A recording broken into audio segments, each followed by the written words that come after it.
ఇండస్ట్రీలో IT rate backdrop సినిమానా?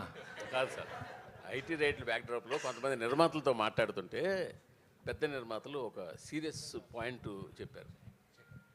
హీరోలు కనుక మొత్తం వైట్ తీసుకుంటే ఏ నిర్మాత బ్లాక్ చేయాల్సిన అవసరం లేదు అనే స్టేట్మెంట్ చాలా పెద్ద నిర్మాతల నుంచి వచ్చింది నా దగ్గరికి. హీరోలు బ్లాక్ తీసుకోకపోతే మేము ఇంకెవరికి బ్లాక్ ఇవ్వాల్సిన పని లేదు. ఇండస్ట్రీలో ఒక టెక్నీషియన్ కానీ ఒక వర్క్ కానీ దేనికి కానీ ఇవ్వాల్సిన పని లేదు. ఓన్లీ ఫర్ హీరోల కోసమే మేము బ్లాక్ ఇవ్వాల్సి వస్తుంది. ఆ బ్లాక్ ఇచ్చిన దానికి కూడా మేము బ్లాక్లో ఇంట్రెస్ట్ కట్టాల్సి వస్తుందని ఒక పెద్ద 2-3 నిర్మాతలు కనిపిస్తుంది. సో దీని మీ ఒపీనియన్ ఏంటి? నేను మిగతా ఒపీనియన్ నాకు తెలియదు కదా, నేను ఫుల్ వైట్ అయిపోయింది. వెంకటేష్ బాబు వైట్లో వైట్ తీసుకునేది ఇంతే, నేను ఎక్కువ లేదు.